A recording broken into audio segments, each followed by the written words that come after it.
Welcome back to the thrilling crime-solving journey of Xu Qi'an in the Nightwatcher, Chapter 28. Crush the Little Ant. Stop right there! Xu Gongzi shouted at the guards, his anger directed toward the official in the blue robes. This person attacked me on the street, trying to push me to my death. I'm the victim here. The official narrowed his eyes, a knowing smirk on his lips. Young master, you'd best mind your own business in matters that don't concern you. The official was only a fifth-ranking officer. He was no match for the power wielded by Chu's father.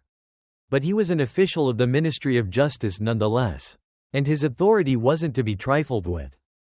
Xu Gongzi held back any further remarks, hoping the official would realize that offending a son of the Minister of Rights was a fool's errand.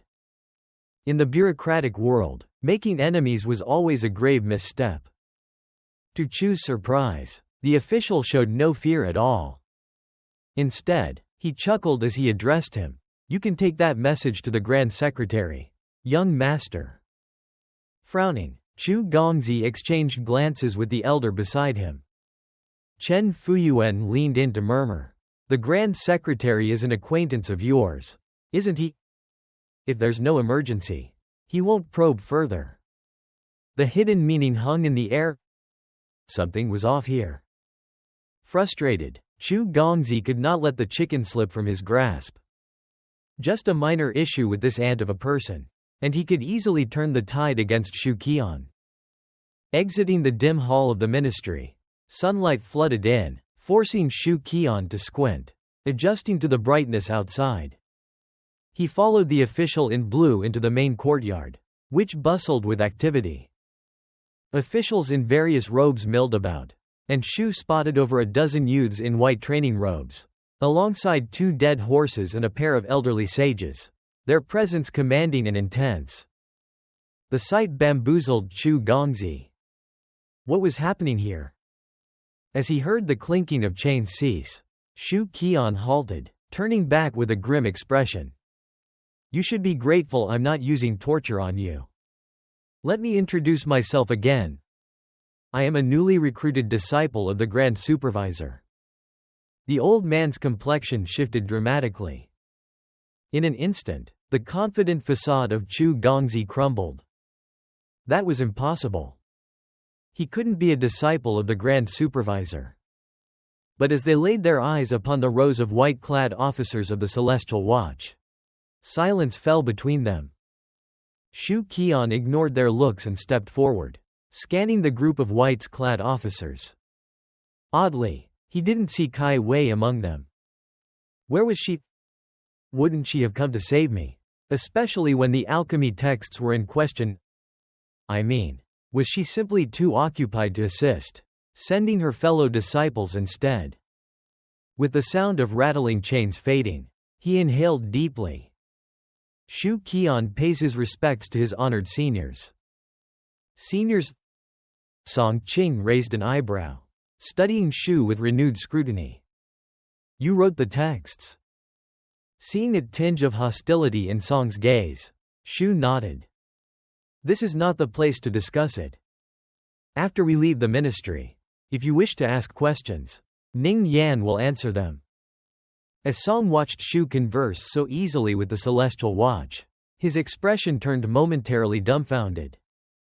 He averted his gaze, unwilling to accept this was reality, and hurried to the side of Grand Secretary Tun. Sir, those from the Celestial Watch.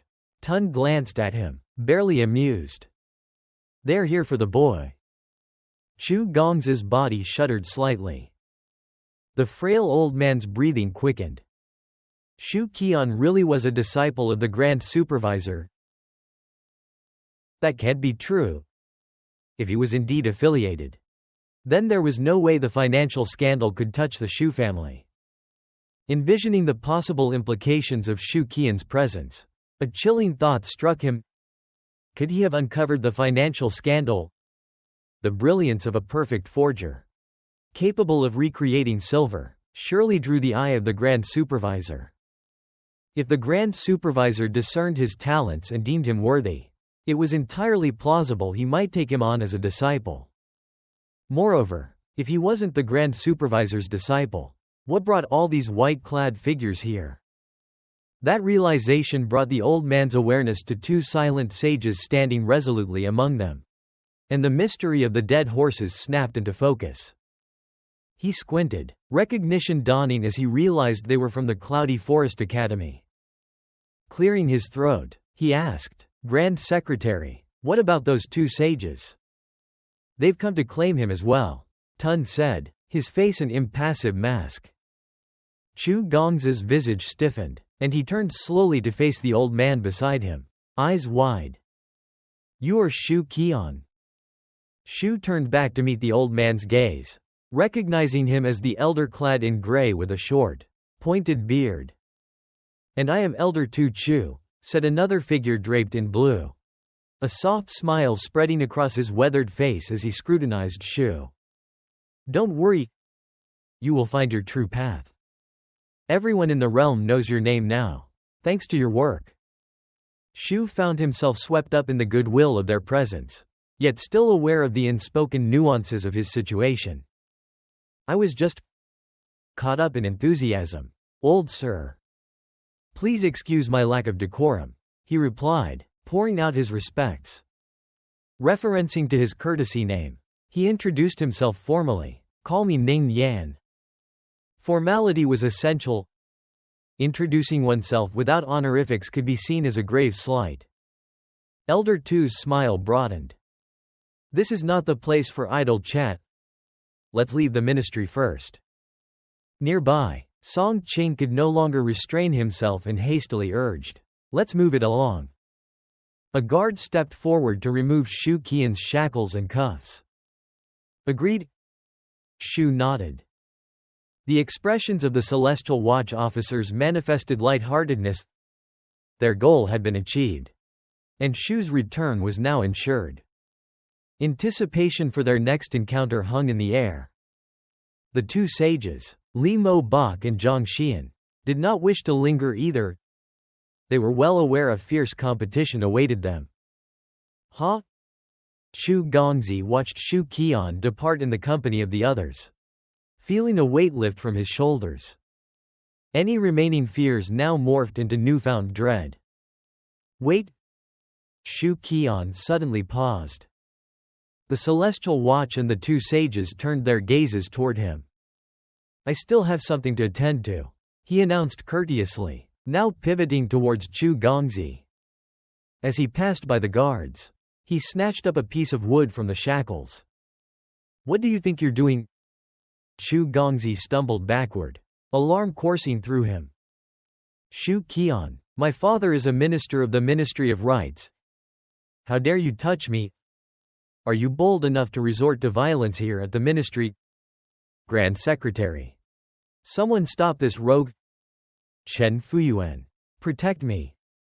Thwack! Xu Qi'an swung the wooden plank down, striking Xu Gongzi's head with a resounding crack, splinters flying. Xu Gongzi's eyes went white, his body collapsing backward as crimson blood poured from his scalp. Xu's face remained steady as he glanced at the aging man. "Crush that little ant for me." The courtyard fell into an icy silence. Before my respected seniors, the officials of the ministry, and these two eminent sages, crush that little ant for me.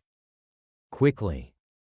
The older man's anger ebbed away, retreating like a receding tide, leaving him frozen in place, too intimidated to make a move. After having traversed the gates of hell, it became clear only those of noble lineage could contend with one another. Though justice may be blind, it often only protects the lowly. Xu Qi'an basked in the bright winter sun as it warmed his face, feeling as if he'd been reborn. As he left the ministry, he spotted two horses galloping towards him from the end of the street. Wan Yi Lang and Wan Yi Thuk riding hard. When father and son spotted the Celestial Watch surrounding Xu, their tension eased. What were they doing here? The look of curiosity flashed in Wan Yi Thuk's eyes. As a master of qi refinement, he didn't idolize the Celestial Watch like most did. Hua Tan 9 pulled the reins tightly, checking over his brother, relieved. Thank you, Master, and I appreciate you, Mr. Mo Bak. Xu Qi'an inclined his head to the celestial watch officers, then turned to express his gratitude to the two elders. Li Mo Bak lamented, with talent like yours, how could you be a mere constable? Ning Yan, have you considered studying at Cloudy Forest Academy? Perhaps cultivate the way of Confucianism. Having known each other for under an hour, Xu Qi'an found himself appealing to Zhang Xian with excitement. This might be an excellent opportunity to become your disciple. Xu Qi'an. Chapter 29. No harm done. Brother doesn't treat you poorly. Xu Qi'an's expression remained inscrutable as he glanced at his younger brother. That both of you esteemed seniors take a liking to me fills Ning Yan with joy. However, my practice lies in martial arts. Though I read books in my youth, I've let my studies lie neglected. Not fully understanding the situation, Xu Qi'an hesitated to respond. That's nothing to worry about. Studying is a lifelong endeavor. It's never too late to start. Li Muo Bai chuckled, stroking his goatee. Yet the more favored he felt, the more apprehensive Xu Qi'an became. A moment of clarity struck him, and he looked back at his younger brother, a smile playing on his lips. You're right. The sea of knowledge is boundless.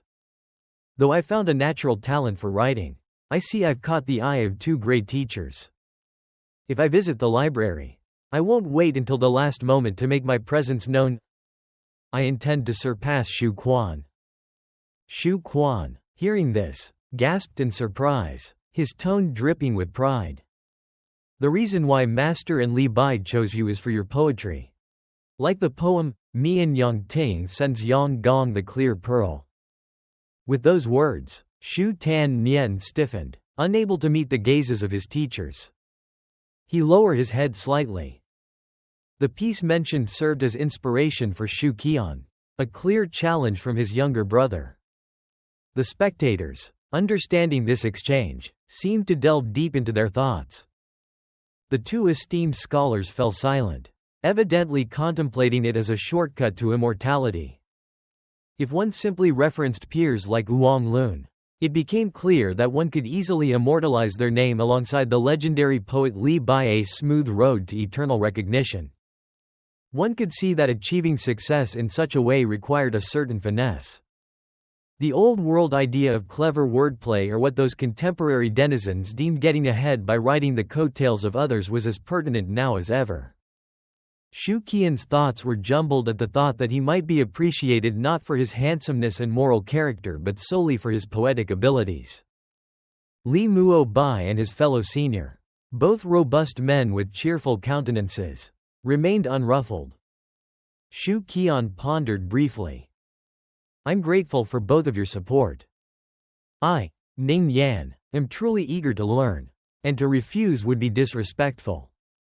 Recently, I've had an itch for creativity and have been crafting several poems.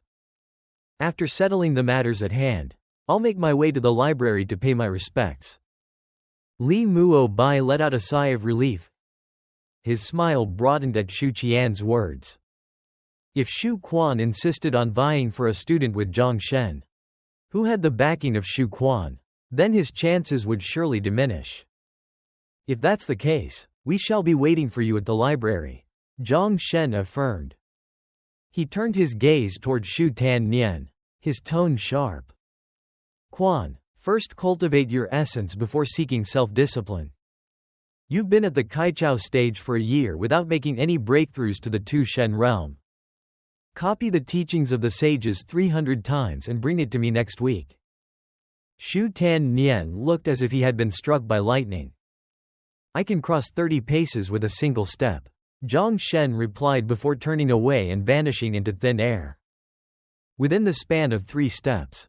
I am not here, but at the city gates, Li Muo Bai added, stepping back as his figure flickered out of existence. Xu Qi'an's eyes widened. Qi'an, what levels of mastery do these two scholars possess? Still in shock over the prospect of copying those teachings, Xu Tian struggled to absorb the news. His uncle replied, "From what I hear, they belong to the 5th rank of Confucianism, virtue." He eagerly recounted the events he had witnessed outside the city, bursting with excitement. "If I muster the determination, surely there's nothing I cannot achieve." Xu Qi'an was left stunned. Xu Tian let out a heavy sigh, regretting the hasty words he had spoken to Xu Dalang. The realm of virtue can alter your behavior or manipulate others through wordplay. The most critical aspect of this realm is the ability to wield language as a weapon, capable of bending truths and distorting the very laws of nature. He drew a breath. Thus it is sometimes referred to as words that betray law. Yet methods like those of these two scholars cannot be grasped by a typical practitioner of virtue. The martial artists in attendance found themselves mesmerized. Yet Xu Tian felt a pang of envy, recognizing that while these two esteemed men wielded mystical talents, all he had were the brute forces of physicality. Despite being prideful, he knew they had the social advantages of their ranks, thereby stifling his urge to speak up. As the chatter settled, Xu Qi'an noticed the fierce gaze of his elder brother trained upon him. "Erlang. You're not treated poorly by him, are you? Before you ask, consider your own conscience. I have a request. Speak. Someday when Erlang reaches the realm of virtue, I need you to promise me something. Go on. When you do, you must confess to me. Where is your elder brother's Diaochen?" Brother and Diaochen, perpetually entwined. How lowly! Xu Tian scoffed, waving his sleeve dismissively as he walked away. Xu Pingzi pondered his nephew's words, lost in thought. Meanwhile, Xu Qi'an intended to pay a visit to the Heavenly Bureau, while Xu Pingzi and his son headed toward the county office in Chang'an. Before Xu Erlang left, he had instructed his daughter to wait for him in the county's hall. As Xu Qi'an stepped into the magnificent Quan Ting Tower, the grandest building in the capital, he couldn't help but whistle in awe as he surveyed his surroundings. "You've been here before?" Song Qing asked. "First time seeing it," he replied. "But you don't seem too impressed." Song Qing could read the unspoken words that danced in Xu Qi'an's mind. "It's nothing extraordinary." Anyone witnessing the Quan Ting Tower for the first time would undoubtedly marvel at its grandiosity. Its foundation stood twice the height of normal structures, and the columns were larger than those found in any royal palace, while the bricks towered high above any man. Constructing it had required a staggering amount of resources, 1/3 of the annual wealth of the Great Feng dynasty, a feat only possible through the tireless collaboration of the alchemists at the Heavenly Bureau and the engineering department over a 12-year span. It stood alone, an architectural wonder unmatched in the world. Xu Qi'an mused that perhaps his frequent encounters with skyscrapers dulled this wonder. Yet he replied with a casual smugness, "My uncle often says that I've always maintained a calm demeanor. I could witness mountains crumble before me and still keep a steady face. Perhaps this is my talent." Song Qing's eyes lit up with enthusiasm. A composure like that is worthy of partnership in great pursuits. As Xu Qi'an scanned the 7th floor of the Quan Ting Tower, he spotted Kai Wei, the charming young woman he had crossed paths with previously. Dressed in a light yellow gown, she sat at a long table overflowing with delicious food: roasted goat, lamb, braised bear paw, and more, a spread fit for a feast. "Why are you here? Making trouble?" Kai Wei shot a glare at the little constable she recognized from before. Her cheeks puffed up adorably. "You weren't at Quan Ting Tower before?" Xu Qi'an asked, recalling the details he learned from Song Qing. "I went to the residence of the princess for money," Kai Wei replied. Just as Xu Qi'an's stomach grumbled in protest, he absent-mindedly found a seat at the table and reached for a drumstick. Kai Wei's delicate hand smacked his away, her eyes full of alarm. Haven't eaten yet. Not yet. Song, take him home. Let him eat after I finish.